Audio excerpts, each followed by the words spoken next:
दोस्तों नमस्कार। आप देख रहे हैं हुंकार 24/7 और मैं हूं आपके साथ सत्यपाल। आज हम निकले हैं चुनावी सफ़र उत्तर प्रदेश पर और हम हैं अभी बागपत विधानसभा में। बागपत विधानसभा के दौरान जब हम इस चुनावी सफ़र पर थे तो हमारी एक शख्सियत से मुलाकात हुई जो हमारे साथ बैठे हैं, राहुल धामा जी। राहुल धामा जी से बात करेंगे चुनावों के बारे में और किसानों के बारे में। राहुल धामा जी, पहले तो आपका बहुत बहुत स्वागत है। नमस्कार जी। मुझे तो जानकारी मिली है कि आप बीटेक किया आपने और जॉब करते थे और अभी आप किसानी कर रहे हैं। हाँ जी। क्या कारण रहा कि आप नौकरी छोड़ के और किसानी की तरफ आए दोबारा से? क्या आपका कैरियर रहा है अभी तक? मैंने बीटेक करी है, मैं सिविल इंजीनियर हूँ और उसके बाद में मैंने 3 साल टाटा ग्रुप में एज ए प्रोजेक्ट इंजीनियर मैंने जॉब करी है। उसके बाद में जो भी मोदी और योगी की गलत नीतियाँ और इनके जितने भी युवाओं के प्रति इनकी असंवेदनशीलता की वजह से मेरी जॉब चली गई। उसके बाद में अब मैं अपनी खेती कर रहा हूँ गांव में ही। अभी चुनावी सफ़र है, चुनावों का माहौल है उत्तर प्रदेश के अंदर। आपको क्या लगता है, भारतीय जनता पार्टी दोबारा से सत्ता में आएगी, योगी सरकार बनेगी या कोई और विकल्प अब की बार सत्तासीन होगा? अब की बार तो गठबंधन है, गठबंधन के अलावा कुछ है ही नहीं। और आप यहाँ पे बागपत विधानसभा के सांकरोद गांव में हो और यहाँ पे आप पूरे गांव में गए भी होंगे और नहीं गए तो अब घूम के देखना कि यहाँ पे सिर्फ लोकदल है, इसके अलावा कुछ नहीं है। और भाजपा को तो वोट कब देगा इंसान, जब उन्होंने पिछले 5 साल में युवाओं के लिए कुछ किया हो, किसानों के लिए कुछ किया हो। नहीं, उन्होंने तो 2 करोड़ रोजगार देने की बात की, योगी जी ने भी 70 लाख रोजगार देने की बात की और आप कह रहे हैं कि सरकार ने काम नहीं किया। मोदी ने 2 करोड़ रोजगार देने की बात करी थी और योगी ने 70 लाख रोजगार देने की बात करी थी। उसके बाद में आप देखिए कि इतना पिछले 7 साल में अगर आप लगाते हो कि 2 करोड़ रोजगार पर ईयर के हिसाब से लगाते हो तो 7 दूनी 14 करोड़ लोगों को रोजगार मिल जाना चाहिए था। ठीक है जी। और यूपी में आप देख लो कि 70 लाख रोजगार यूपी सरकार ने देना। आपके गांव से पिछले 1-2 सालों में कितने बच्चे भर्ती हुए, कितने बच्चे सरकारी जॉब पे गए, कितनों की नौकरी लगी? इसका आंकड़ा क्या है? इसका आंकड़ा ये है कि ये जितने भी युवा बैठे यहाँ पे, इन्होंने फॉर्म तो भरा है लेकिन पेपर भी देने गए हैं, लेकिन कोई भी भर्ती आज तक क्लियर नहीं हुई। सब भर्तियाँ जितनी भी सब रद्द कर दी गई, सब पेपर लीक हो गए। अब आप देखिए मैं कि ये जो ये सुशासन और अच्छे बोलते हैं कि भाई बहुत अच्छा हमारा सुशासन है और यहाँ पे कानून व्यवस्था बहुत अच्छी है, तो जब इतनी कानून व्यवस्था अच्छी है तो फिर ये इतनी सारी भर्तियाँ लीक क्यों हो रही है? भाई कानून व्यवस्था जब ठीक नहीं है जब तो भर्तियाँ लीक हो रही है और जितने युवा उनका भविष्य खराब होने लग रहा है, उनकी एज निकलने लग रही है। ठीक है जी। हर चीज़ प्राइवेटाइजेशन हो रही है। जब हर चीज़, मानना ये है कि रोजगार नहीं मिला, रोजगार बेरोजगारी की समस्या। हाँ जी, रोजगार एक जगह मिला है, रोजगार पेपर में मिला है और यूपी का रोजगार दिल्ली के अंदर होर्डिंगों पे मिला है, उसके अंदर धरातल पे कोई भी रोजगार नहीं है। किसानों के लिए एक बहुत बड़ी समस्या जिसे आप मानते हैं, क्या आप गन्ना के भुगतान को समस्या मानते हैं? या अभी जो हम इस चुनावी सफ़र की यात्रा पर थे, बहुत सारे हमारी किसानों से बात हुई तो एक बड़ी समस्या हमें यहाँ सुनने को मिली कि यहाँ खेतों में कुछ आवारा पशु होते हैं जो फसल को चट कर जाते हैं। कौन सी ऐसी समस्या है आपकी नज़रों में, क्योंकि अब आप किसान हैं, किसानी का काम देख रहे हैं, जैसे आप विकराल के रूप में? समस्या ही समस्या है, समस्या के अलावा कुछ है ही नहीं। इन्होंने गन्ने का भुगतान, सबसे बड़ी जो हमारी यहाँ की समस्या है, एक तो हम गन्ना किसान हैं, गन्ना किसान, गन्ना ज़्यादा होता है हमारी बेल्ट में, और गन्ना ज़्यादा होने के बाद में आप देखिए यहाँ पे इस बागपत का इतिहास है। जब से 2017 से बीजेपी की सरकार यहाँ पे आई है, वो पहले सरकारें रही है, ऐसा नहीं कि पहले सरकारें नहीं रही, लेकिन इतना लेट पेमेंट कभी नहीं हुआ। एक 1.5 साल तक आप देखिए कि हमारा पेमेंट नहीं आ पा रहा है। मोदी जी जो मेरठ में आए थे तो उन्होंने तो कहा था कि हम 14 दिन में भुगतान देंगे, अगर भुगतान नहीं दिया तो ब्याज भी देंगे, और आप कह रहे भुगतान नहीं हो रहा है। भुगतान तो मिल ही नहीं रहा 1 साल तक। ब्याज की तो आप छोड़िए, अभी कोर्ट में एक रिट लगी थी, उसमें इनके गन्ना मंत्री ने और गन्ना आयुक्त ने वहाँ पे अपनी तरफ से एक अर्जी लगाई है कि गन्ने का हम जो है जो ब्याज है हम नहीं दे सकते। तो आप देखिए कि ये कितनी असंवेदनशील सरकार है। और रही बात फसलों को जानवर जो बर्बाद कर रहे हैं, इन्होंने बड़े बड़े वादे करे थे कि हम हर गांव में या ब्लॉक में गौशाला बनाएंगे, उनके लिए चारे की व्यवस्था करेंगे।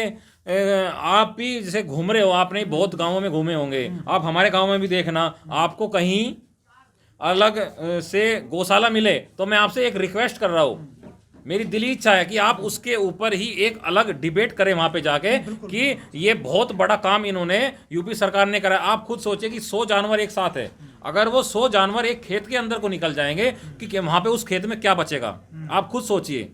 तो यहाँ पे इनके बस ये है इनका कि बड़े बड़े वादे, लुभावने वादे करते हैं, और उन वादों को एक बार करने के बाद, एक और इनकी बहुत बड़ी खासियत है, एक बार वादा करेंगे उसके बाद में उस वादे को ये कभी भी उसको पलट के उसके ऊपर ना तो कुछ बोलेंगे और ना कुछ विचार करेंगे।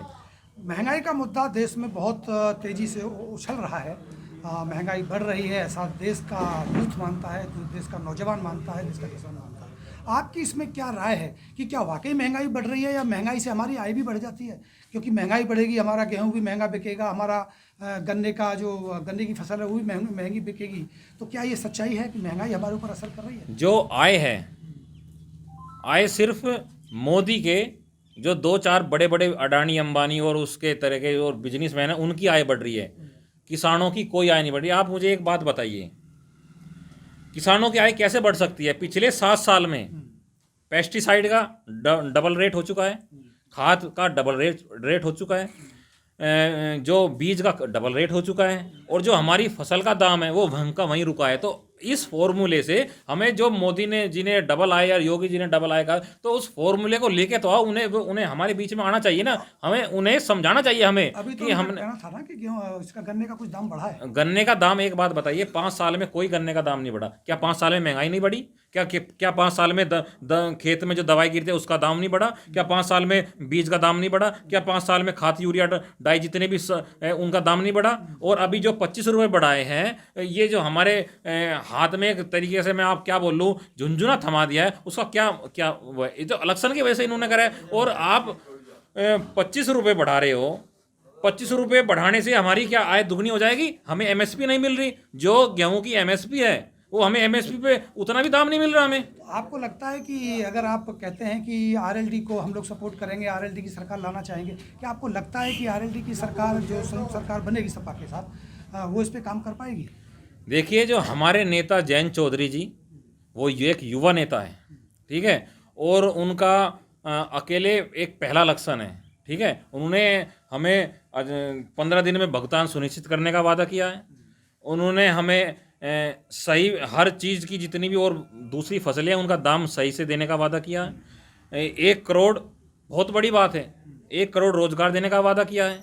पिछला बिल माफ और अगला बिल 300 यूनिट हमें फ्री मिलेगी। आप ये देखिए, उत्तर प्रदेश में सबसे महंगी बिजली हम यूज़ कर रहे हैं इस देश की, और ये बोलते हैं किसानों का हमने भला कर दिया, 12 पे मीटर लगा दिए। क्या इससे, मैं आपसे पूछना चाहता हूँ भाई साहब, कि क्या इस तरीके से हमारी आय दुगनी हो सकती है किसान की, किसी की? नहीं, बात आपकी बिल्कुल ठीक है, लेकिन जो आप कह रहे हैं कि इन्होंने वादा किया है, ये वादा तो योगी सरकार ने भी किया था आपके साथ, आपको इस पर भरोसा क्यों नहीं? हमें इस पर इसलिए भरोसा है कि ये एक पढ़े लिखे युवा नेता है, और उनकी सोच है कि हम जितने भी हमारे युवा है वो आगे बढ़े। मैंने उनसे खुद मैंने उनके विचार सुने, मैं उनसे मिला भी हूँ, ठीक है। तो मुझे ये लगता है कि हमारे नेता जयंत चौधरी जी युवाओं के लिए, हमारे किसानों के लिए एक बहुत ही बड़ा जीवन दान देने वाले हैं, जैसे कि हमारे चौधरी चरण सिंह जी थे। धामा साहब, एक बात आती है गांव के किसान के बारे में कि हमेशा उसको माना जाता है एक अनपढ़ है, ना समझ है, उसको राजनीति की समझ नहीं है, क्योंकि आपने इंजीनियरिंग किया है और उसके बाद आप किसान का काम कर रहे हैं, किसान बने हैं।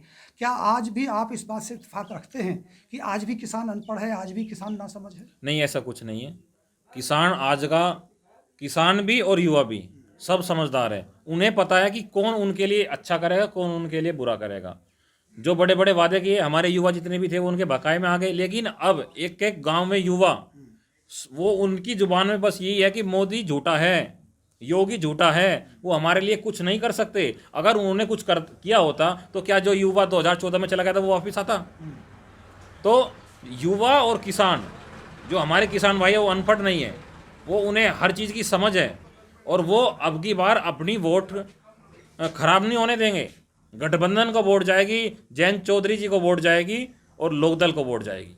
जी बहुत बहुत धन्यवाद आपका राहुल जी, आपने समय निकाला। एक बात बहुत साफ होती है राहुल धामा जी से बात करने के बाद कि किसान समझदार हो गया है।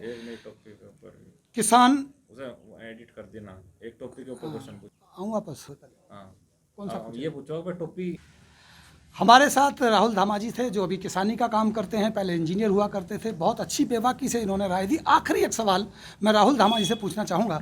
राहुल धामा जी, ये टोपी का क्या रहस्य है जो आपने अभी लगाई हुई है? क्या ये चौधरी चरण सिंह जी वाली पार्टी आरएलडी की टोपी है या कोई और रहस्य है?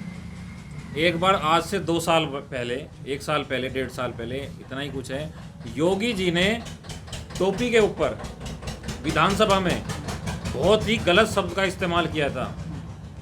उन्होंने बोला था कि जो टोपी लगाते हैं ये गुंडे बदमाश है। अच्छा, उस दिन से उस सपाकी वाले टोपी के नहीं, लिए उन्होंने उसमें सपाकी भी बोली थी, हरी भी बोली थी।